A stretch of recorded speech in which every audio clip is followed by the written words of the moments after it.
सुन बेटा, 1 घंटे में तेरी विदाई है और अब मैं तुझे सबसे जरूरी बात बताने जा रही हूँ।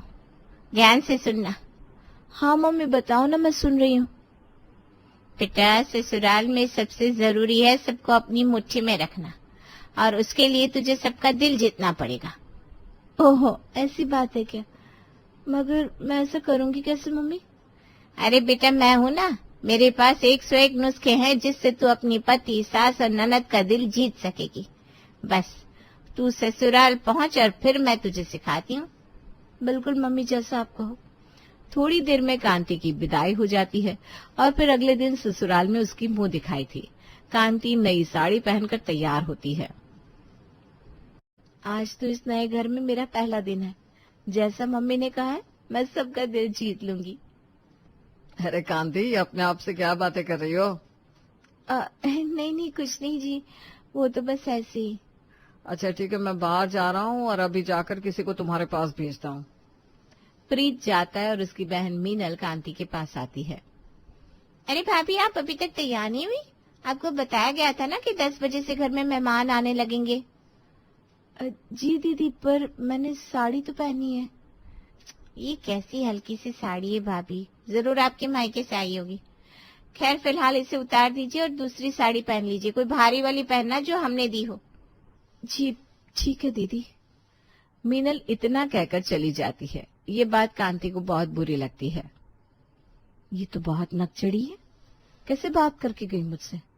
भला क्या बुराई है इस साड़ी में? अब बोल के गई है तो बदलनी तो पड़ेगी। कांति ना चाहते हुए भी साड़ी बदल लेती है। कांति साड़ी बदल कर तैयार हो जाती है और बिल्कुल सुंदर नई नवेली दुल्हन लग रही थी। वो खुशी खुशी नीचे आती है जहाँ सारे मेहमान बैठे थे। आओ आओ, यहाँ आकर बैठ जाओ बहू।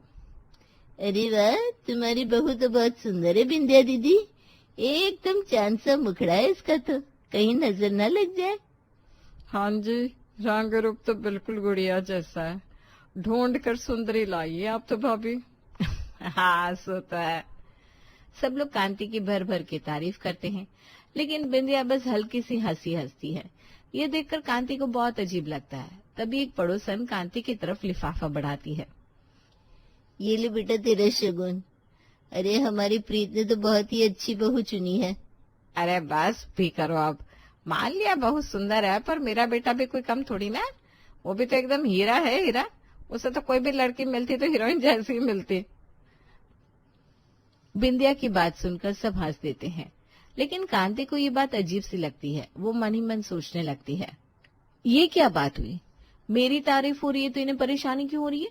एक तो इन्होंने खुद मेरी जरा सी तारीफ नहीं की और अब ऊपर से जब दूसरा कोई कर रहा है तो उसे भी रोक रही है। जैसे तैसे मुंह दिखाई की रस्म पूरी होती है। कांति सबके पैर छूती है, सब औरतें उसे आशीर्वाद देती है और फिर अपने अपने घर चली जाती है। कांति भी अपने कमरे में अकेले बैठी थी। अरे क्या हुआ कांति, यहाँ कमरे में अकेले क्यों बैठी हो? बाहर चलो, सबके पास चलकर बैठो ना। क्या फायदा जी, मम्मी जी और दीदी तो मुझसे बात करेंगे नहीं, तो चाहे मैं उनके साथ बैठूं या यहाँ पर अकेले, क्या ही फर्क पड़ेगा? क्या हुआ कांति, ऐसा क्यों कह रही हो? दीदी या मम्मी ने तुमसे कुछ कहा है क्या? वो दोनों कुछ कहती कहाँ है, बस जब देखो तब मुंह बनाए रहती है। सच कहिएगा, क्या उन्हें मैं पसंद नहीं हूँ?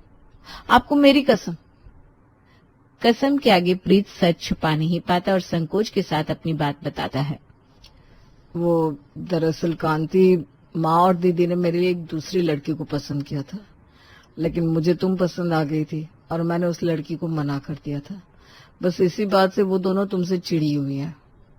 ओह, तो ये बात है, अब मैं समझी। लेकिन कांति, दोनों दिल की बहुत अच्छी हैं और तुम तो उनसे भी ज्यादा अच्छी और प्यारी हो। मुझे पूरा यकीन है कि तुम उनका दिल जरूर जीत लोगी। हाँ, मक्खन मत लगाइए, लेकिन मैं पूरी कोशिश करूंगी। ये हुई ना बात। चलो इसी बात पर मैं तुम्हारे लिए आइसक्रीम ऑर्डर कर देता हूँ। कांति प्रीत से बातचीत करती है और फिर उसका दिल हल्का हो जाता है। फिर कुछ दिनों के बाद कांति पग फेरे के लिए मायके जाती है। मम्मी, आपने कहा था ससुराल वालों को मुट्ठी में कर लूंगी तो सब अच्छा होगा, लेकिन वो लोग तो मुझे पसंद ही नहीं करते। मेरी सास और ननद का दिल जीतना इतना आसान नहीं है। अरे ऐसा नहीं है बेटा, अभी तूने सही तरीके अपनाए नहीं ना, इसलिए ऐसा हो रहा है। तो फिर आप बताइए ना, मैं क्या करूं जिससे वो दोनों मुझ पर खुश हो जाए? देख, सबसे पहले तो तू अपनी सास पर ध्यान दे। कल ससुराल में अपनी सास से 2 घंटे पहले उठ जाना और झाड़ू से लेकर पोछा तक सब कुछ कर देना। सुबह सुबह सारा काम पहले से हो चुका है, ये देखकर तेरी सास अपने आप पिघल जाएगी। वाह, ये आइडिया तो काफी अच्छा लग रहा है मम्मी। चलो मैं ट्राई करके देखती हूँ। अगले दिन कांति प्लान के हिसाब से सुबह सुबह 4 बजे उठ जाती है और फिर अपनी सास के उठने से पहले झाड़ू लगाती है, पोछा करती है, यहाँ तक कि रसोई भी साफ कर देती है। वाह, आज तो मम्मी जी मुझसे इम्प्रेस हो ही जाएंगी, अब आएगा मजा। अगले दिन वो फिर से अपनी माँ से मिलने मायके चली जाती है। उसके चेहरे पर थकान और आंखों में मायूसी साफ दिख रही थी। अरे क्या हुआ बेटा, अब तेरा चेहरा क्यों उतरा हुआ है? मीनल को वो सूट पसंद नहीं आया क्या?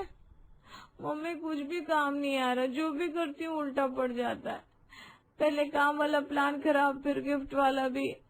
ओहो, मगर ऐसा कैसे?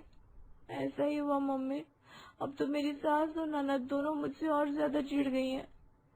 तभी अंदर से एक ठहाका गूंजता है। दादी, समझ रहे, तूने क्यों सबके दिल जीतने का ठेका ले रखा है? दादी मैं कोशिश कर रही हूँ, सबसे प्यार से पेश आ रही हूँ, लेकिन फिर भी कोई मुझसे खुशी नहीं हो रहा। अरे ये ससुराल वालों का दिल जीतने की टिप्स तू किससे ले रही थी? अपनी मम्मी से। अम्मा ऐसे क्यों हंस रही हो? क्योंकि तू आज तक अपने ससुराल में मेरा दिल तो जीत नहीं पाई और चली मेरी पोती को गुर सिखाने। दादी की बात सुनकर कांति और पम्मी दोनों चुप हो जाते हैं।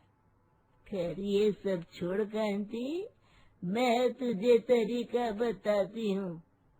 सच में दादी, बताओ ना क्या है तरीका? बेटा तू बस आज ही ससुराल जा और अपने ससुराल वालों के लिए मिर्च का पराठा और आलू का अचार बना दे। वाह, भला ये क्या तरीका हुआ अम्मा? दादी वैसे ही मैं किसी का दिल नहीं जीत पा रही हूँ और आप यहाँ मुझे घर से निकलवाने की तैयारी में लगी हो। अरे पगली, एक बार इसे बना कर तो देख, फिर इसका कमाल देखना। रुक, अभी रेसिपी बताती हूँ। दादी कांति के कान में कुछ फुसफुसाती है। दादी की बात सुनकर कांति एकदम चौंक जाती है। ओह अच्छा, तो ये बात है। अरे ये आप दोनों आपस में क्या खुसफुसाहट कर रहे हो? कोई मुझे भी तो बताओ। अरे ये मेरे और कांति के बीच की बात है, तुम्हें नहीं बताएंगे। ठीक है, फिर मैं भी देखती हूँ। जब मेरे इतने अलग अलग तरीके काम नहीं किए तो आपका ये तरीका कैसे काम करेगा अम्मा? हाँ, देख लेना। अरे कांति बेटा, अब तू जा और जीत ले अपने ससुराल वालों का दिल, वो भी चुटकियों में। ठीक है दादी। दादी की सलाह मानकर कांति जल्दी से अपने ससुराल लौटती है। उसे देखकर उसकी सास बिंदिया कहती है, अरे तू तो कल सुबह लौट कर आने वाली थी ना कांति, इतनी जल्दी कैसे आ गई? वो माँ जी, मेरा ना आप लोगों के बिना दिल नहीं लग रहा था, इसलिए मैं आज ही वापस आ गई। बस भाभी, मक्खन लगाना बंद करिए। मैं जरूर इन्हें भैया की याद आ रही होगी, इसलिए आज ही वापस आ गई। हाँ भाई, सही कह रही है तू। चल हम अपने कमरे में चलते हैं। बिंदिया और मीनल अपने कमरे में चली जाती है और कांति मन ही मन सोचती है, अभी आप दोनों को मुझे जितने ताने मारने हैं मार लीजिए और मुझसे जितनी नफरत करनी है कर लीजिए, लेकिन कल सुबह सब बदल जाएगा। मन ही मन हंसते हुए कांति अपने कमरे में चली जाती है और अगले दिन सुबह सुबह जल्दी उठकर वो रसोई में नाश्ता बनाने लग जाती है। लेकिन कहीं न कहीं उसे भी डर लग रहा था, उसका ये प्लान कहीं फिर से उल्टा ना पड़ जाए। नहीं नहीं नहीं, मुझे डरना नहीं चाहिए। अब तो मैं सब कुछ भगवान पर छोड़ रही हूँ, जो होगा देखा जाएगा। कांति मिर्च का तीखा पराठा बनाती है, साथ में ऐसा खट्टा तीखा आलू का अचार कि आंखों में पानी आ जाए। खाने की खुशबू पूरे घर में फैल जाती है। अरे मम्मी, आज नाश्ते में क्या बना है? पता नहीं, कुछ अलग सा लग रहा है। चल चल कर देखते हैं। सब लोग एक साथ खाने की टेबल पर बैठते हैं। तभी कांति अपनी सास से कहती है, आइए मम्मी जी, आज मैंने नाश्ते में कुछ खास बनाया है। अच्छा, फिर चेक कर देखते हैं आपने ऐसा क्या कमाल कर दिया नाश्ता बनाने में। जैसे ही सब लोग एक और खाते, बाप रे बाप, ये क्या है? पानी पानी। अरे कांति, ये तो बहुत तीखा है। लगता है आप सबको बहुत पसंद आया। ये मेरी दादी की स्पेशल रेसिपी है। पसंद? अरे बहू, मैं तेरा हाथ जोड़ती हूँ, अब ये दोबारा मत बनाना। भाभी, आपने ये जानबूझकर किया ना, मगर क्यों? कांति मुस्कुरा देती है और मिन्नत से कहती है, हाँ मिन्नत, मैं जब से इस घर में आई थी आप सबका दिल जीतने की कोशिश कर रही थी, मगर कुछ भी कर लो आप खुश ही नहीं होते थे। इसलिए मेरी दादी ने ये खास रेसिपी बताई आपको खुश करने की। रसोई में मिर्च के पराठे और आलू के अचार और रखे हुए हैं, मैं अब भी लेकर आती हूँ। बस भाभी, आपने हम सबका दिल जीत लिया, बस बस। हाँ बहू, अब बस और नहीं। कांति के इस कारनामे पर सभी लोग एक साथ हंसते हैं और इस तरह से मीनल, बिंदिया और कांति की दोस्ती गहरी हो जाती है। शहर की ससुराल में 4 घंटे बिजली। इंग्लिश? तुमने इंग्लिश भी सीख ली भाभी? और नहीं तो क्या, बिट्टू की किताबों से सीख ली मैंने। बोलकर तो बताओ थोड़ा भाभी। I beg to say that. वाह भाभी, तुम्हें तो बहुत अच्छी इंग्लिश आ गई है। अब तो मैं भी शहरी आ जाती हूँ। हाँ, आ जाओ ना दीदी। कुछ दिन पहले माँ, अब तो इनकी नौकरी शहर में हो गई है, मैं भी शहर चली जाऊंगी अब। हाँ, कम से कम गांव से तो आजादी मिली तुझे। सही कह रही हूँ माँ, यहाँ गांव के चूल्हे चौके में तो मेरी हालत खराब हो गई थी। अब शहर में रहूंगी तो काम भी कम होगा और बिट्टू को भी अच्छे स्कूल में डाल दूंगी। चलो, ये तो अच्छी बात है। अब तो मैं भी पड़ोसियों से कहूंगी मेरी बेटी का ससुराल शहर में है। मैं तो कब से इंतजार कर रही थी शहर में बसने के लिए, अब जाकर इन्होंने वहाँ व्यवस्था जमा पाई है। अच्छा माँ, अब रखती हूँ, बहुत काम है। ठीक है, अब तो तू शहर वाली बनकर ही फोन करना। निधि बहुत खुश थी, आखिर अब वो भी अपने पति के साथ शहर रहने जो आ रही थी। हमेशा से शहर में जाकर बसने का सपना देखने वाली निधि को शहर जाने का मौका मिल ही गया था। कहीं कोई सामान न रह जाए, नहीं तो वापस गांव का चक्कर लगाना पड़ेगा। अरे भाभी, इतना सामान? तुमने तो अपनी सारी गृहस्थी समेट ली, वापस गांव आने का इरादा नहीं है क्या? अरे दीदी, तुम्हें क्या पता है शहर में कैसे रहना होता है। वहाँ तो जितना सामान हो कमी फिर भी रह ही जाती है। अच्छा, तुम क्या इससे पहले रही हो कभी शहर में? हाँ, मेरी दीदी की ससुराल थी ना शहर में, तब गई थी एक बार। उसके बाद से ही तो मुझे भी शहर जाकर रहने का मन होने लगा था। क्या बात है भाभी, इतना अच्छा लगता है क्या शहर में? अच्छा नहीं, बहुत अच्छा। शहर की तो बात ही अलग है। जब मैं वहाँ पहुँच जाऊंगी ना, तब तुम्हें फोन करूंगी। ठीक है भाभी। निधि अपने पति और बेटी के साथ शहर में रहने पहुंच जाती है और शहर की चकाचौंध देखकर उसके तो होश ही उड़ गए। जब पहले आई थी तब तो इतना कुछ नहीं बदला था। अरे तुम सालों पहले आई होगी, अब तो न जाने क्या क्या बदल गया है।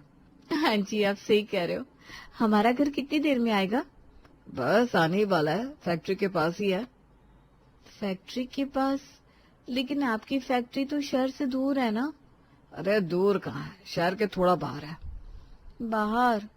मुझे तो लगा हम शहर के बीच में ही कहीं रहने वाले हैं। अब अगर मुझे किसी चीज की जरूरत हो तो कैसे जाऊंगी शहर? अरे तो क्या हुआ, मैं हूं ना, तुम्हें कुछ भी चाहिए तो मैं ला दिया करूंगा। 2 घंटे से हम बस गाड़ी में चले जा रहे हैं, अब तो शहर के नजारे भी दिखना बंद हो गए, लेकिन आपकी फैक्ट्री नहीं आई। मैंने तुम्हें पहले ही बताया था, लेकिन तुम तो सिर्फ शहर ही सुनती थी। तो अब ये भी क्या मेरी गलती है? शहर से इतना दूर रहेंगे तो बिट्टू को कौन से स्कूल में डालेंगे? यहाँ के स्कूल वाले बस भेजते हैं बच्चों को लाने ले जाने के लिए, अपना बिट्टू भी बस से जाएगा। यहाँ पर तुम्हें लाने से पहले ही बिट्टू का एडमिशन करवा चुका हूँ, कल से तो उसे स्कूल भी भेजना होगा। कल से? अच्छा ठीक है, भेज दूंगी। निधि और राजेश अपने घर आते हैं। उनका घर शहर के थोड़ा बाहर होने की वजह से निधि को घर की खिड़की से बस खुले मैदान ही नजर आते थे। मैंने तो सोचा था घर की खिड़की से मुझे ऊंची ऊंची बिल्डिंग नजर आया करेगी, यहाँ तो सब सूखे मैदान है। अरे क्या कर रही हो, अब सो जाओ, सुबह बिट्टू को जल्दी स्कूल भी भेजना होगा। जल्दी क्यों? स्कूल तो 7 बजे का है ना। अरे यहाँ तक बस को आने में ही 2 घंटे लगते हैं, बस 5 बजे आ जाएगी। तुम्हें जल्दी उठना पड़ेगा बिट्टू को टाइम से स्कूल भेजने के लिए। हे भगवान, 5 बजे? मैं तो कभी गांव में भी 5 बजे नहीं जागी। अरे गांव की बात अलग थी, ये शहर है। चलो अब सो जाओ। अरे ये अलार्म क्यों बज रहा है? बंद कीजिए ना इसे। अरे उठ जाओ निधि, बिट्टू को स्कूल भेजना है ना, ये अलार्म तुम्हारे लिए लगाया था। हाँ लेकिन बंद कर लो इस अलार्म को, उठ गई हूँ मैं। निधि सुबह से जल्दी उठकर कामों में लगी हुई थी और दोपहर तक घर जमाने के बाद थक हार कर बैठ जाती है। तभी उसकी माँ का फोन आता है। क्या बात है? तू तो शहर जाकर गांव वाली अपनी माँ को भूल ही गई? नहीं माँ, भूली नहीं हूँ, लेकिन यहाँ काम थोड़ा ज्यादा है। तुम 3 लोग रह रहे हो, फिर काम कैसे ज्यादा? अब क्या बताऊँ माँ तुम्हें। जैसे बताया जाता है वैसे बता दे, क्या बात है? माँ हम शहर में नहीं है, बल्कि शहर से 2 घंटे दूर रहते हैं। ऊपर से बिट्टू को लेने स्कूल बस जल्दी आती है। यहाँ के लिए काम करने वाली मैं हूँ। बहुत ज्यादा थक गई हूँ आज तो मैं। क्या बात कर रही है? शहर में नहीं रह रही तू? हाँ माँ, यहाँ तो मुझे शहर जैसा कुछ लगता ही नहीं है। शहर जाना हो तो 2 घंटा घूम कर जाओ। चलो कोई बात नहीं, शहर में तो हो कम से कम। बस नाम के लिए शहर में हूँ। अच्छा मैं रुको, बाद में फोन करती हूँ। ये पानी की मोटर कैसे बंद हो गई, देख कर आती हूँ। निधि उठकर देखती है तो लाइट जा चुकी थी। उसने घड़ी में देखा 1 बज रहे थे। उसने राजेश को फोन लगाया। हेलो, यहाँ लाइट चली गई है। अरे वो मैं तुम्हें बताना भूल गया था, यहाँ पर 4 घंटे ही लाइट आती है दिन में। है? सिर्फ 4 घंटे? तो मैं काम कैसे करूंगी? तो क्या तुमने काम नहीं किया? अरे सुबह से व्यस्त ही तो थी, अभी मोटर चालू की, अब पानी कहाँ से आएगा? अरे यार, अब तुम एक काम करो, घर से थोड़ी दूर ही मंदिर के पास हैंडपंप लगा हुआ है, वहां से पानी भर कर ले आओ।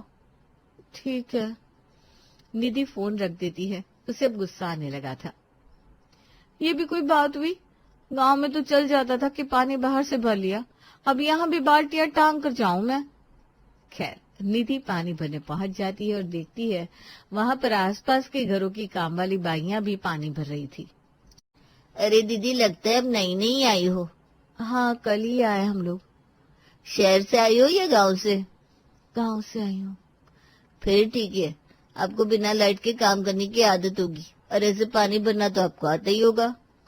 अरे मेरे गांव वाले घर में इससे ज्यादा लाइट रहती थी। क्या बात है? फिर गांव छोड़कर शहर क्यों आ गई? तुमसे मतलब? तुम पानी भरो ना। अरे भड़क कई को रे लियो दीदी, या थोड़ी ना आपको कुछ अलग लगता होगा गांव से।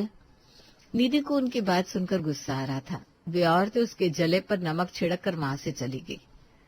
पानी तो भर गया, अब खाना बना लेती हूँ, लेकिन ये प्याज टमाटर कहाँ पीसूंगी? बिना लाइट के तो मिक्सी भी नहीं चल रही। निधि सिलबट्टे पर प्याज टमाटर पीसकर खाना बनाती है और फिर खिड़की के पास जाती है। हे भगवान, कितनी गर्मी लग रही है। वो तो अच्छा है जो ये खिड़की दे रखी है इन लोगों ने, नहीं तो मेरी तो हालत ही खराब हो जाती। निधि अब पूरा दिन काम करती और कहीं लाइट न चली जाए, इस वजह से सारे काम उसे दौड़ दौड़ कर करने पड़ते थे। अरे तुमने सुबह से मोटर क्यों चला दी है? ना चलाऊं क्या? पानी भरने कौन जाएगा फिर? एक तो लाइट का भरोसा नहीं कब चली जाए, और आप कह रहे मोटर क्यों चला दी? निधि ने इतना कहा कि लाइट चली गई। लो, चली गई लाइट। अब क्या मुझे ही पानी भरने जाना पड़ेगा? तुम तो फैक्ट्री चले जाओगे। अब थोड़ा काम तो करना ही पड़ेगा ना। थोड़ा काम मत बोलो, पानी भरने जाओ, चटनी भी मुझे हाथ से बनानी पड़ती है, और वो वॉशिंग मशीन उसे तो तुम बेच दो, कपड़े भी खुद ही धोने पड़ते हैं। अरे भाई शांत हो जाओ, जब मन हो तब पानी भरने जाना। यहाँ आसपास की सभी औरतें अपनी अपनी काम वाली बाइयों को भेजती है पानी भरने, और घर के कामों में भी मदद होती है उनकी। तो तुम क्या चाहती हो? हम भी एक काम वाली बाई रख लेते हैं ना, कम से कम मेरी कुछ तो मदद हो जाएगी। काम वाली बाई हम रख तो लेते, लेकिन निधि वो सब शहर से आती है और यहाँ आने के लिए बहुत पैसा भी लेती है। ठीक है, समझ गई मैं, यहाँ सब कुछ मुझे ही करना है। अरे धीमे धीमे कर लिया करो ना, पूरा दिन तो वैसे फ्री ही रहती हो तुम। पूरा दिन फ्री कहाँ रहती हूँ, बिट्टू के आने के बाद उसे पढ़ाना होता है, आप समझोगे नहीं। उठो जाओ फैक्ट्री। अब निधि रोज रोज इतने कामों की वजह से परेशान हो चुकी थी। क्या हुआ निधि, तू तो अब बिल्कुल भी फोन नहीं लगाती। शहर में सहेलियां बना ली है कि तूने? सहेलियां बनाने की फुर्सत कहाँ है माँ, यहाँ काम है कि खत्म ही नहीं होते। अरे क्या हुआ, तेरा दिमाग खराब क्यों लग रहा है? दिमाग छोड़ो माँ, किस्मत ही खराब है। सोचा था शहर आकर रहूंगी तो पार्लर जाया करूंगी, किटी पार्टी करूंगी, लेकिन यहाँ तो काम वाली बाई बनकर रह गई हूँ। साफ साफ बोल, क्या बात है? मुझसे पहेलियां क्यों सुलझवा रही है? माँ यहाँ पूरे दिन में 4 घंटे लाइट आती है, सारा काम मुझे खुद करना पड़ता है। अरे तो दामाद जी को बोलकर घर में काम वाली रखवा ले। आपके दामाद जी है, वो कोई करोड़पति पति नहीं है, इतना नहीं कमा रहे कि काम वाली रख सके। तो फिर तू गांव से अपनी ननद को बुला ले, वैसे भी वो करती क्या है, यहाँ तेरे पास आएगी तो काम में हाथ बटा देगी। हाँ सही कह रही हो माँ, लेकिन वो यहाँ आएगी क्यों? अगर मैंने बोला कि काम करना है तो कभी नहीं आएगी। अरे तो कुछ चक्कर चला और उसे बुला ले। बात तो ठीक है, अब चक्कर तो चलाना पड़ेगा। तुमसे बाद में बात करती हूँ। निधि तुरंत अपनी ननद प्राची को फोन घुमाती है। हेलो भाभी, कैसी हो? तुम तो याद ही नहीं करती। अरे दीदी अब क्या बताऊं, जब से शहर आई हूँ इतना बिजी रहती हूँ कि आराम की भी फुर्सत नहीं मिलती। क्या बात कर रही हो दीदी, इतना क्या काम है वहाँ? तुम भी भैया के साथ फैक्ट्री जाने लगी हो क्या?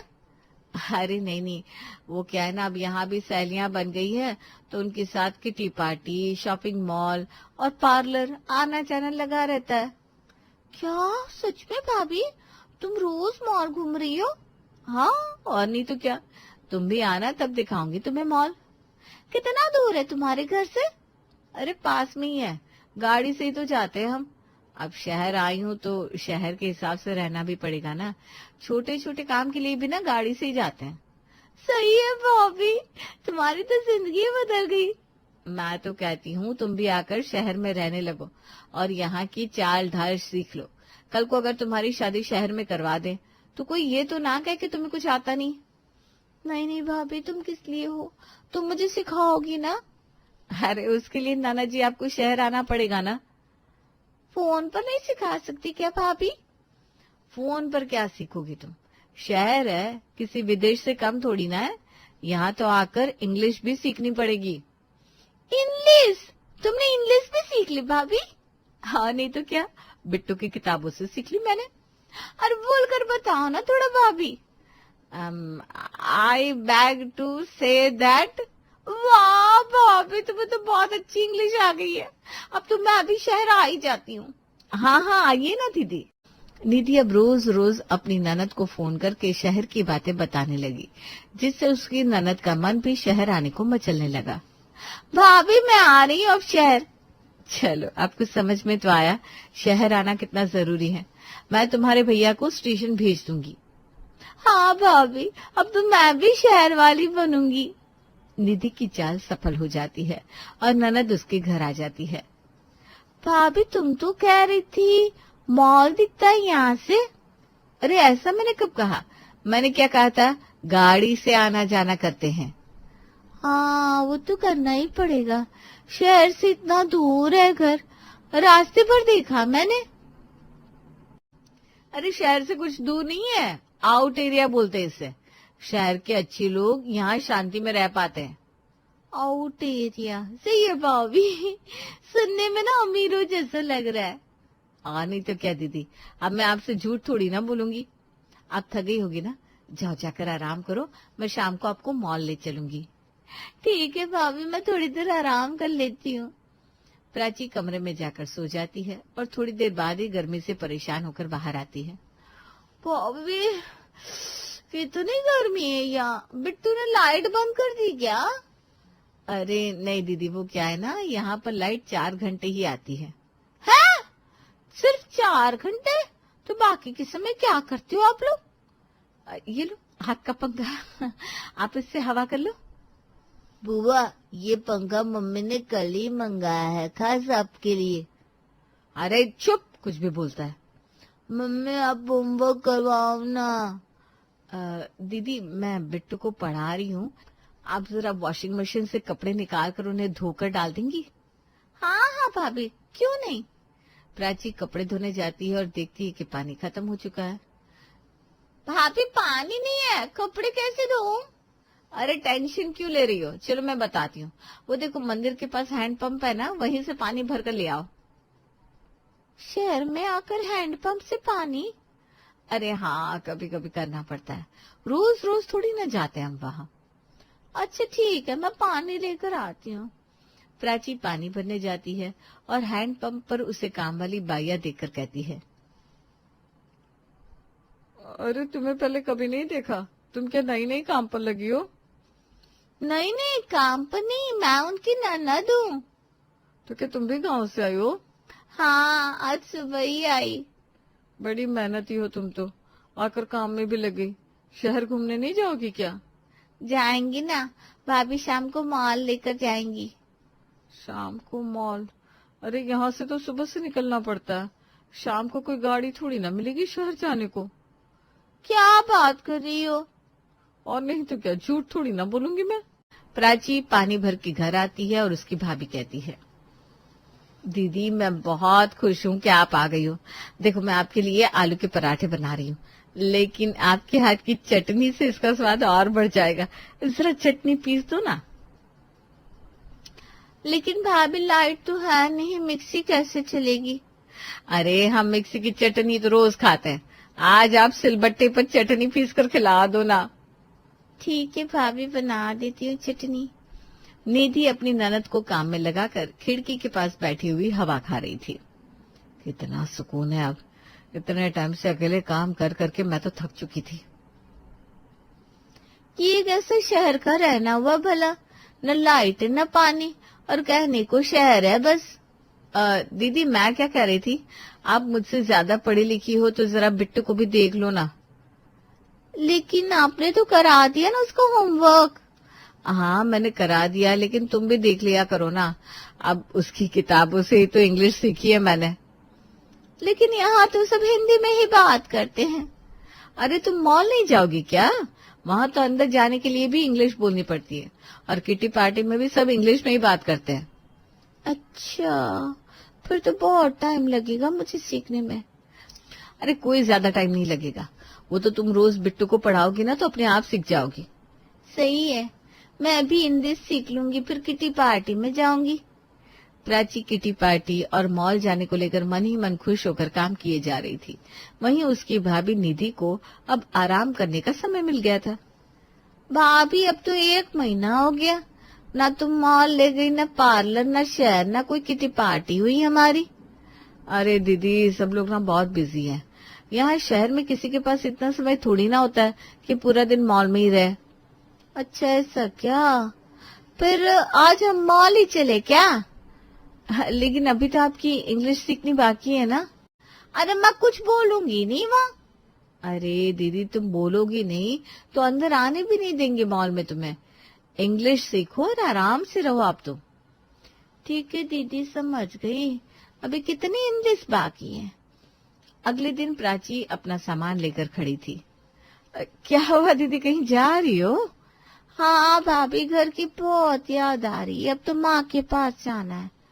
अरे दीदी अभी तो आपने शहर घूमा भी नहीं, आज मैं आपको मॉल ही ले जाने वाली थी। कोई बात नहीं भाभी, आप ही घूमो, आप शहर वाली हो, मुझे तो घर जाना है बस। अरे लेकिन इतनी जल्दी जा रही हो, तुम्हारे भैया क्या सोचेंगे? मेरी बात हो गई भैया से, वो तो गाड़ी लाने गए हैं। अच्छा आप जा रही हो, मुझे आपकी बहुत याद आएगी। कोई बात नहीं भाभी, आपकी सहेलियां ना यहाँ, उनके साथ किटी पार्टी कर लीजिएगा। प्राची अपने घर गांव वापस लौट जाती है और अपने कमरे का पंखा चलाकर बैठ जाती है। कम से कम यहाँ लाइट तो आती है, शहर में तो वो भी देखने को नहीं मिलती। 1 महीने में तो पानी भर भर के कमर टूट गई मेरी। माँ से ही कहती थी, दूर के ढोल सुहावने लगते हैं। शादी हर लड़की का सपना होता है, तो प्रिया का सपना भी शादी ही था। तो हो गई शादी। हाय रे, शादी के बाद जीवन कितना अच्छा हो जाता है। नए नए कपड़े, ये फैंसी सैंडल और रोज पति के साथ फर्राटे से बाइक में घूमना। हाय रे, इश, नजर ना लगे मुझे। न जाने क्या बच्ची सी लड़की उठा लाया है राकेश। हमेशा ऐसे एक्साइटेड रहती है जैसे फिल्म का कोई सीन होने वाला हो। क्या है माँ, बच्ची ही तो है, क्या दुनिया देखी है उसने। हमेशा पैसा और आराम। तू तो उसे नौकरानी बनाकर रख रही है। हाय रे, माँ को ऐसे बोल रहा है। अरे बेटा, शादी हो गई है उसकी, उसको बोल जीवन में काम धाम करे, आगे पूरे परिवार की जिम्मेदारी निभानी है। बस मैचिंग लिपस्टिक बिंदी रिबन से नहीं चलती जिंदगी। हाँ हाँ माँ, देख लेगी वो। और वैसे भी आपको भी तो पापा ने कितना ऐशो आराम से रखा, तो उसे भी रहने दो ना। तभी पिता आ जाते हैं। रखा बेटा, बिल्कुल रखा। लेकिन तेरी माँ को शादी के पहले दिन से ही पता था कि शादी के बाद जिम्मेदारी उठानी होती है। अरे मजाल है कि चौथे गांव से भी कोई हमारे घर आया हो और भूखा चला जाए। लेकिन यहाँ तो बहुरानी। बहू का नाम लिया और बहू हाजिर। भूख लगी है माँ जी, कुछ खाने को दो ना। इतनी देर ना तो मैं भूखी रहती हूँ ना ही मेरी माँ। प्लीज कुछ खाने के लिए हो तो दे दो। हाँ हाँ बेटिया, अभी लाई। लेकिन ये क्या, अभी खाना खाने को बहू गई नहीं की। अरे क्या हो गया मेरी प्रिया को? बहू को तो उल्टी आ रही है। हाय रे माँ जी, क्या मिलाया था खाने में? मुझे तो चक्कर भी आ रहे हैं। मैं तो यहीं गिर जाऊंगी सोफे पर। हाय रे, कहाँ है सोफा? गिरा लो मुझे सोफे। माँ देखो ना कैसे पागलों जैसी बात कर रही है प्रिया। अरे रुक बाबा, मैं नस चेक करती हूँ। कौन सी वाली नस हिल गई है इसकी, देखे तो जरा। सास बहू की नस देखती है और फिर, अरे भाई, बहू को तो मायके भेजना होगा। क्यों क्यों माँ, क्या हो गया है इसे? अरे बोलो भी कमला रानी, क्या हो गया इसे? क्यों बहू को ससुराल भेजना होगा? अरे बहू माँ बनने वाली है, पेट से है वो। यहाँ मेरा काम मुझसे नहीं संभलता तो बहू को कैसे पालूंगी? वैसे भी पहला बच्चा तो मायके में ही हो तो अच्छा है। अरे वाह, मैं पापा बनने वाला हूँ। अरे प्रिया प्रिया प्रिया, कितनी अच्छी खुशी दी है तूने मुझे। वो सब तो ठीक है, लेकिन मुझे चक्कर और ये उल्टी। बहू ये तो शुरुआत है, अभी तो 9 महीने हैं। तू तो बहू मायके ही जा। वैसे भी यहाँ मुझसे नहीं होने वाला तेरा काम। बहू जिसे अब तक कभी सर दर्द भी नहीं हुआ था, उससे बच्चा होने वाला है। ठीक है माँ जी, जी चलिए ना, जरा छत पर चलते हैं। वो क्या है ना, बात करनी है। बेटा ऐसी हालत में छत पर क्या, सीढ़ी की तरफ भी नहीं देखना चाहिए। और बेटा हम लोगों के घर में तो सीढ़ी ही है, तू ना मायके जा। हाँ माँ, जा रही है वो मायके, जाएगी। हाय रे चक्कर, ये क्या हो रहा है? ऐसे कौन माँ बनता है?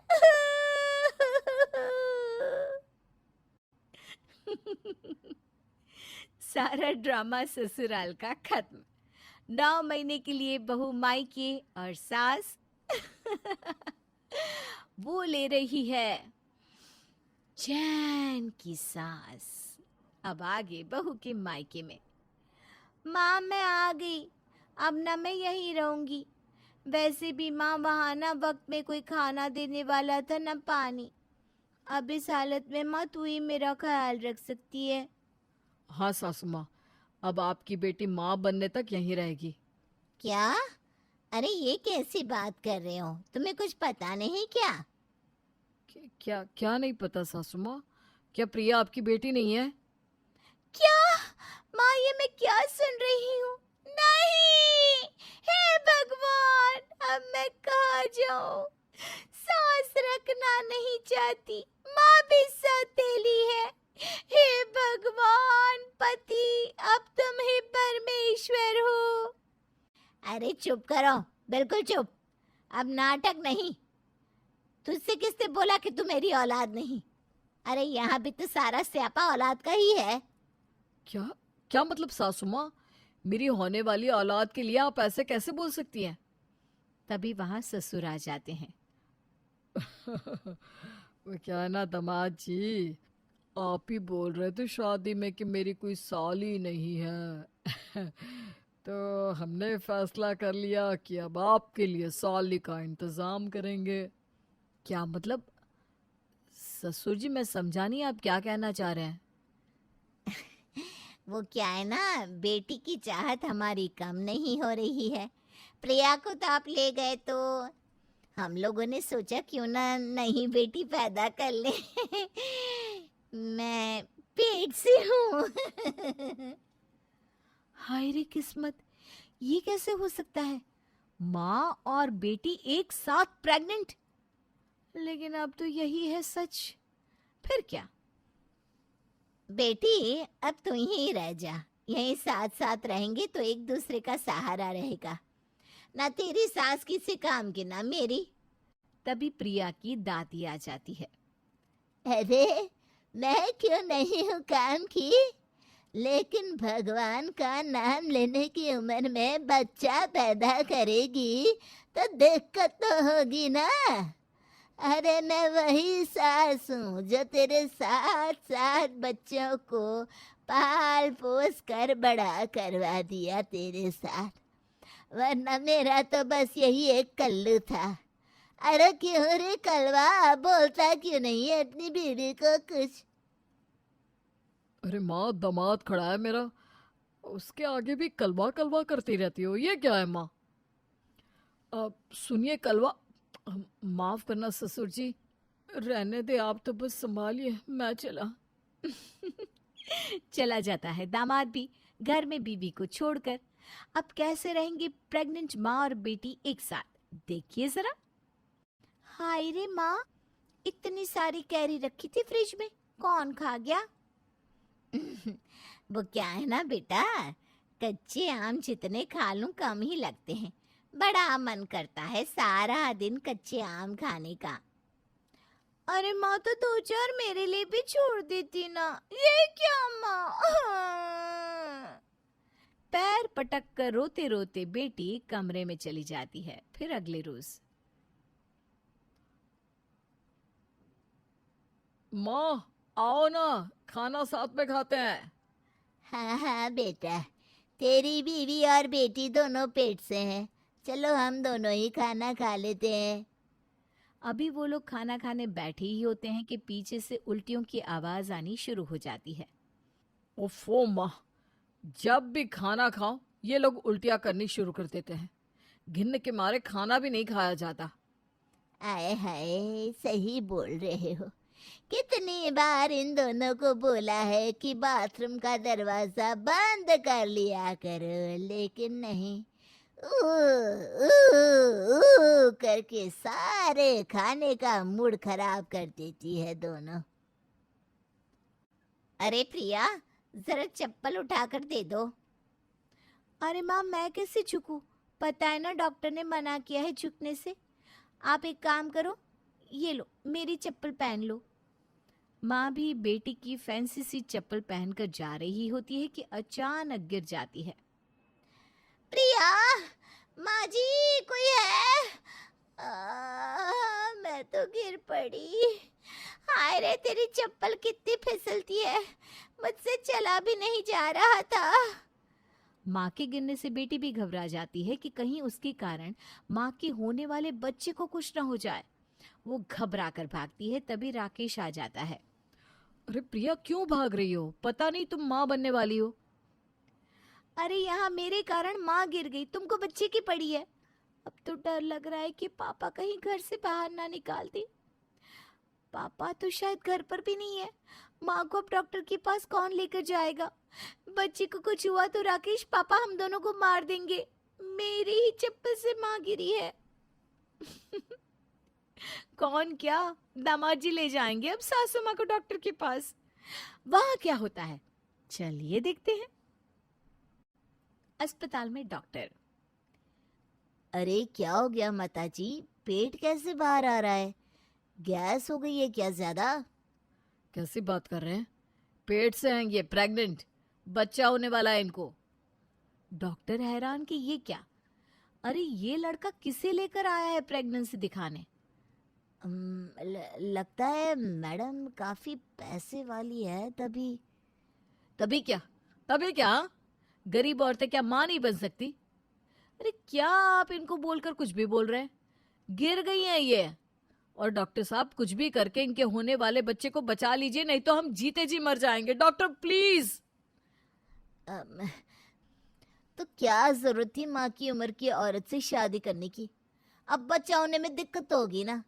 और क्या जरूरत थी इनको इस उम्र में बाग में दौड़ने जाने की जो गिर पड़ी।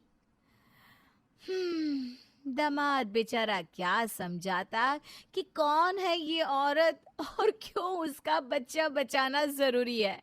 कैसे गिर गई ये औरत और न जाने क्या क्या। वो सर पकड़ कर बैठ जाता है। हाय रे मैया मोरी, गिर गई रे। हाँ हाँ शांति रखिए, ठीक है सब। दामाद को तो ये सुनकर इतनी खुशी होती है कि वो झूम जाता है। न जाने कैसा जमाना आ गया है। कमाल की है बुढ़िया भी, जरूर पैसे वाली होगी, तभी इतनी छोटी उम्र का लड़का इनसे शादी करके खुश है। खैर दामाद सास को लेकर घर आता है और प्रिया, चलो प्रिया घर पर। अरे रहने दो ना दामाद जी, क्या हो गया? नहीं नहीं सासू माँ, आज जो हुआ ना उसके बाद तो मुझे माफी करे। मैं अपनी बीवी की सेवा कर लूंगा, लेकिन यहाँ जहाँ माँ भी प्रेग्नेंट, वहां नहीं रख सकता मैं। अब आगे क्या हुआ ये जानने के लिए इंतजार करना होगा, क्योंकि 9 महीने अभी बाकी है ना।